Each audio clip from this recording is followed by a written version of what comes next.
మహానాడు వేదికపై ఇంటర్ విద్యార్థిని హేమమాలిని చేసిన ప్రసంగం అందరినీ కట్టిపడేసింది. ఎన్టీఆర్, చంద్రబాబులపై కవితలు ఆకట్టుకున్నాయి. తెలుగుదేశం పార్టీ చేపట్టిన సంక్షేమ కార్యక్రమాలను వివరించింది. ఆమె వాగ్దాటిని మెచ్చుకున్న చంద్రబాబు పార్టీలో పనిచేసేందుకు ఎప్పుడు వచ్చినా స్వాగతిస్తామన్నారు.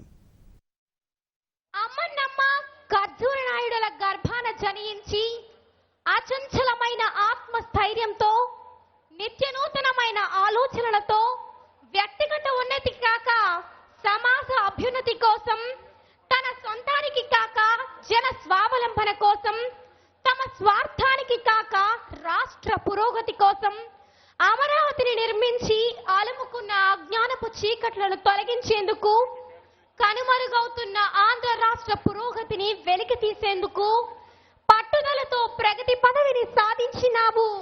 న్యాయ పాలనతో ప్రజాదరణ పొందేవు నీవు. యువత భద్రతే నీవు కోరుకుంటావు. వారికి ఉజ్వల భవితనందిస్తావు. బీడు భూములు పంట భూములు అయ్యేందుకై ఈ పట్టిసీమ నీ కృషితో రతనాల సీమగా మారింది రాయలసీమ. ఆంధ్ర రాష్ట్ర ఆడబిడ్డలకు పసుపు కుంకుమ ప్రోత్సాహం ఇది నింపింది మహిళలందరిలోనూ ఎంతో ఉత్సాహం. అజరామరమైన అమరావతిని అద్భుతంగా సృష్టించిన అజేయుడు ఆ దేవేంద్రుడైతే, ఆంధ్ర రాష్ట్ర రాజధాని అమరావతిని ఆకర్షణీయంగా రూపుదిద్దిన విజయుడు ఈ చంద్రుడే. చూడండి, మీరందరూ నేర్చుకోవాలి. ఇంటర్మీడియట్ సెకండ్ ఇయర్ ఎంత కమిట్మెంట్ ఉందో చూశారు, ఎంత పర్ఫెక్షన్ ఉందో చూశారు.